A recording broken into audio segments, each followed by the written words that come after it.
Il arrive parfois qu'on se sente pas vraiment à l'aise dans sa maison, qu'on se sente pas vraiment chez soi.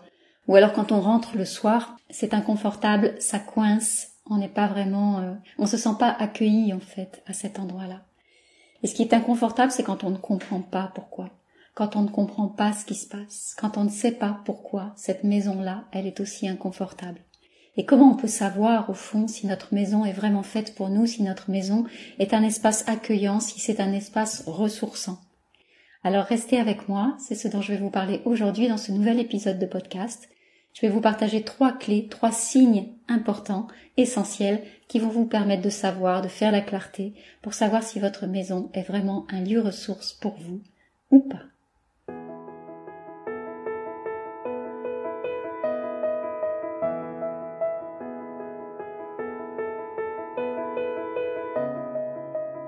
Bienvenue à la maison, bienvenue chez toi. Je suis tellement heureuse de t'accueillir ici dans cet espace, ce podcast qui vient mettre de l'énergie dans ta maison et dans ta vie. Je suis Valérie Fayolle, experte en Feng Shui de l'habitat, et j'ai à cœur de te partager chaque semaine tous mes conseils pour faire de ta maison un havre de paix et de vitalité. J'espère que tu trouveras ici des réponses à tes questions, des solutions, de l'inspiration aussi, et tellement plus encore. Alors notre maison, c'est vraiment un endroit qui est essentiel parce que on y passe énormément de temps. Même si on n'y fait que dormir, on y passe au moins un tiers de notre temps. Et avec l'hiver qui arrive, avec l'automne qui est là et l'hiver qui s'en vient, on va y passer de plus en plus de temps. Ça va être crescendo au fil des semaines et au fil des mois qui arrivent. Notre maison va vraiment être notre espace ressource, notre espace de repos, notre espace de vie, notre espace de régénération. Et ça va vraiment être important de s'y sentir bien. Et pourtant, parfois, on n'est pas confort dans sa maison. On ne s'y sent pas bien. On ne refait pas le plein d'énergie quand on est chez soi. On n'est pas en capacité de se régénérer pleinement. Ce qui va se manifester dans notre vie en général à ce moment-là, ça va être de la fatigue, ça va être du stress, ça va être de l'inquiétude, de l'anxiété, ça va être de la difficulté à porter ses projets de l'avant, ça va être tous ces signes-là qui font qu'on peut se sentir bloqué parfois dans notre vie ou inconfortable dans des périodes un peu touchy comme ça. Et on fait pas toujours le lien avec notre maison. On fait pas toujours le lien direct avec notre maison. On va aller chercher des responsables ou des coupables ou des causes à l'extérieur de nous, dans notre vie professionnelle, chez notre conjoint, chez nos enfants.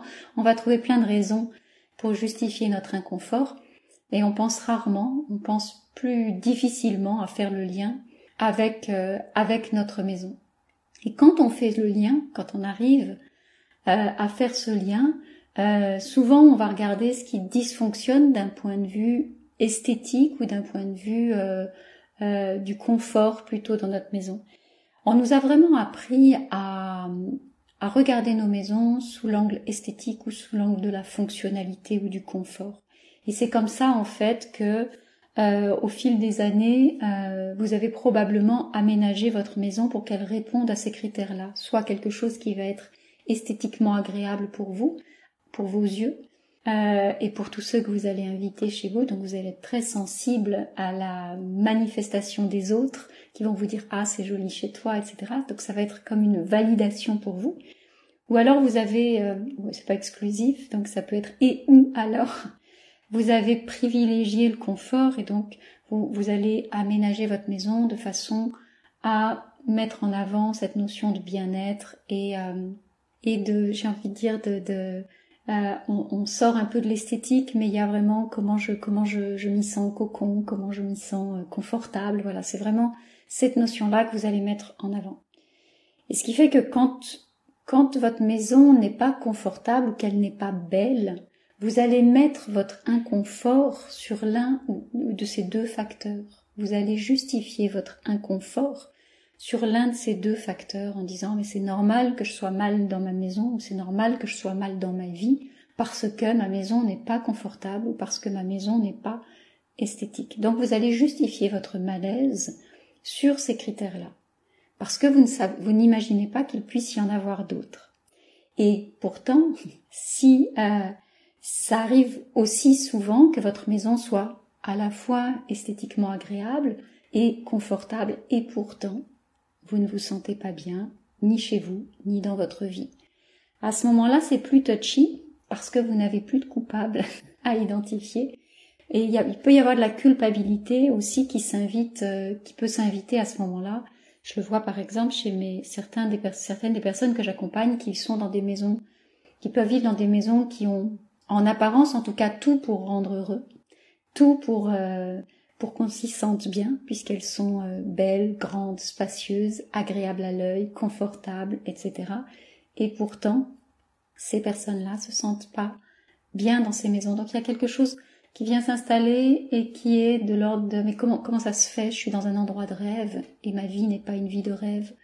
Qu'est-ce qui dysfonctionne chez moi? Qu'est-ce qui ne va pas chez moi? Pourquoi ça cloche avec moi? Quelque chose comme ça. Et quand les autres envient notre maison, c'est aussi délicat parce que du coup la culpabilité va être d'autant plus forte. Tout le monde aimerait avoir la même maison que moi, et moi je ne suis pas à la hauteur de cette maison-là. Et cette culpabilité-là, elle va être d'autant plus présente si vous avez mis beaucoup de temps, beaucoup d'argent et beaucoup de votre énergie aussi pour faire de votre maison cet espace si agréable, cet espace si confortable, cet espace si joli. Quand vous avez mis toute cette énergie-là, tout ce temps et tout cet argent pour faire ce qu'elle est, et quand au bout du compte, vous n'êtes pas bien, ni chez vous, ni dans votre vie, là il y a de la culpabilité qui va encore plus arriver en disant mais tout ça pour ça. Comment ça se fait que je ne sois pas bien chez moi après tout ce que j'ai fait pour m'y sentir bien? Et c'est comme si vous aviez mis tout votre espoir ou comme si votre maison était la condition de votre bonheur, en fait, comme si c'était vraiment elle qui allait déterminer là où j'ai envie de dire la qualité de vie qui allait être la vôtre. Ça, c'est ce qui se passe. C'est ce qui se passe en général pour beaucoup d'entre vous, c'est-à-dire que, effectivement, soit vous identifiez votre malaise et vous le mettez sur le dos de votre maison, soit votre maison a tout en apparence pour fonctionner et du coup vous culpabilisez parce que vous ne vous sentez pas bien chez vous. Et moi, je voulais vous partager aujourd'hui sur le fait qu'il y a d'autres indicateurs en fait que les critères esthétiques ou que les critères de confort pour vous alerter, pour vous signifier en fait qu'il y a quelque chose qui dysfonctionne dans votre maison. Votre maison, c'est pas un endroit uniquement de bien-être, c'est pas uniquement un endroit esthétique, c'est pas un décor. Donc, il y a vraiment d'autres signes qui sont plus subtils, qui sont qui se situent à un autre niveau et qui vont vous permettre d'aller regarder si votre maison est vraiment un espace ressourçant et régénérant pour vous. Et ça n'a rien à voir avec le confort ou avec l'esthétique. D'accord ? Comme je vous l'ai dit, on peut tout à fait être dans une maison très confortable et esthétiquement parfaite et pourtant être mal dans sa vie ou mal dans sa maison. Ça n'a rien à voir. Il n'y a pas de lien de corrélation, de cause à effet direct et ça, c'est souvent une erreur qu'on fait. Donc il y a 3 autres signes que j'avais envie de vous partager aujourd'hui et qui sont vraiment importants à prendre en compte, en tout cas à mon sens, ou en tout cas qui vont pouvoir vous mettre la puce à l'oreille et vous dire s'il y a quelque chose qui peut-être est à revoir dans votre maison, ou peut-être c'est aussi l'une des sources de votre inconfort, de votre tension, de votre stress, de votre anxiété. Je ne sais pas où est-ce que ça se situe pour vous. Ça peut se manifester de plein de façons différentes. Donc, il y a le premier signe sur lequel j'ai envie de vous alerter, et je vais vous inviter à regarder ça chez vous, voir si ça se manifeste, c'est est-ce qu'il y a des disputes à répétition dans votre maison? Et ça, on peut avoir des disputes à répétition même dans une maison qui est parfaite, même dans une maison qui est très jolie, même dans une maison qui est très confortable. Donc, s'il y a des disputes à répétition chez vous, que ce soit avec votre conjoint, avec vos enfants, dans la maison, ou même avec les personnes que vous invitez chez vous, que vous recevez, etc., allez regarder effectivement quelle est la fréquence, quelle est s'il y a des pièces qui manifestent ça, plus que d'autres, etc. Mais c'est vraiment ces tensions au sein du foyer, cet endroit qui devrait être pourtant un espace ressource, un espace régénérant, un espace d'apaisement. Dans le mot apaisement, il y a le mot paix.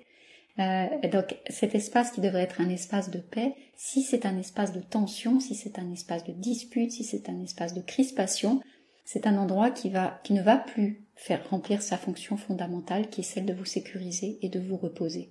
Donc allez regarder ça. Si vous cochez cette case-là, c'est peut-être un petit point d'alerte pour vous à aller regarder.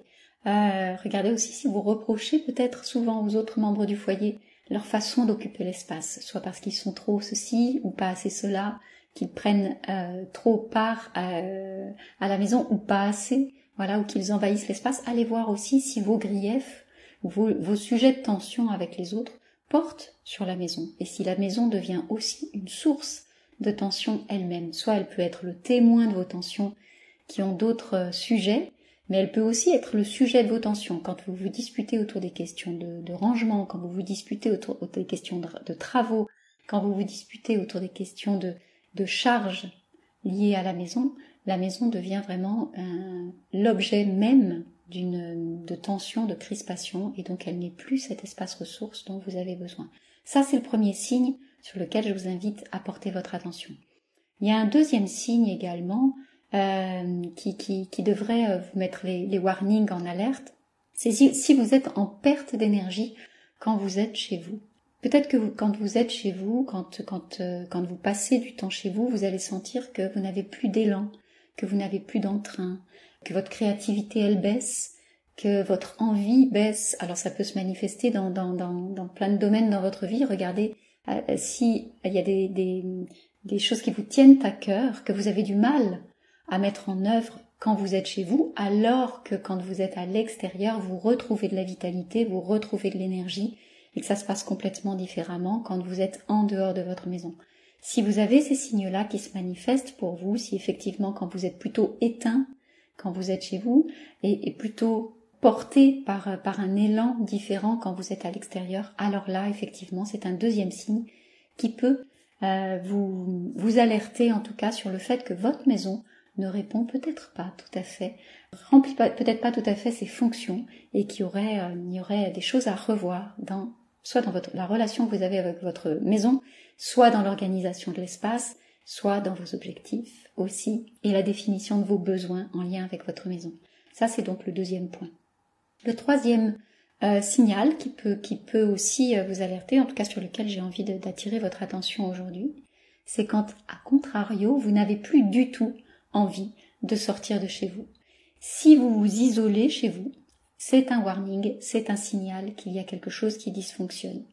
Votre maison, elle n'est pas faite pour vous enfermer. Et souvent, moi je vois beaucoup de personnes que j'accompagne on se raconte des histoires là-dessus, c'est-à-dire qu'on va aller se raconter que je suis tellement bien dans ma maison, c'est tellement un cocon douillet, c'est tellement un espace bien-être, c'est tellement l'endroit idéal, que je m'y sens tellement bien que j'ai plus envie de sortir. Si vous vous racontez cette histoire-là, vous vous racontez vraiment quelque chose qui n'a pas lieu d'être, parce que votre maison n'est jamais là pour vous enfermer. Votre maison, elle est là pour vous donner de l'énergie et qui va vous permettre ensuite de porter vos pas dans le monde. Donc, si vous vous servez de votre maison et de son confort comme d'un alibi pour ne plus aller à l'extérieur, c'est qu'il y a quelque chose qui dysfonctionne également. Et là, en général, vous allez penser au contraire que c'est un signe de bien-être, que c'est un bon signe, que c'est un critère favorable pour la qualité de votre maison. Mais moi, je vous alerte vraiment là-dessus parce qu'il y a un malentendu énorme sur ce point-là en tout cas. On pense trop souvent que si notre maison est un cocon et qu'on s'y sent bien, au point de s'y enfermer, c'est un signe favorable. Vraiment, revoyez votre copie là-dessus. C'est absolument pas ce pourquoi votre maison est faite. C'est des histoires que vous vous racontez. Votre maison est là pour vous propulser vers l'extérieur. Elle est là pour vous donner l'énergie qui va vous permettre d'aller porter vos pas dans le monde. Oui, c'est un cocon ressourçant, mais c'est pas une finalité. Elle est là pour vous emmener ailleurs. D'accord ? Donc, ce troisième point, il est vraiment indispensable. Il est vraiment important et essentiel, et c'est souvent celui sur lequel on va se raconter le plus d'histoires et sur lequel on va avoir le moins de clarté et de visibilité.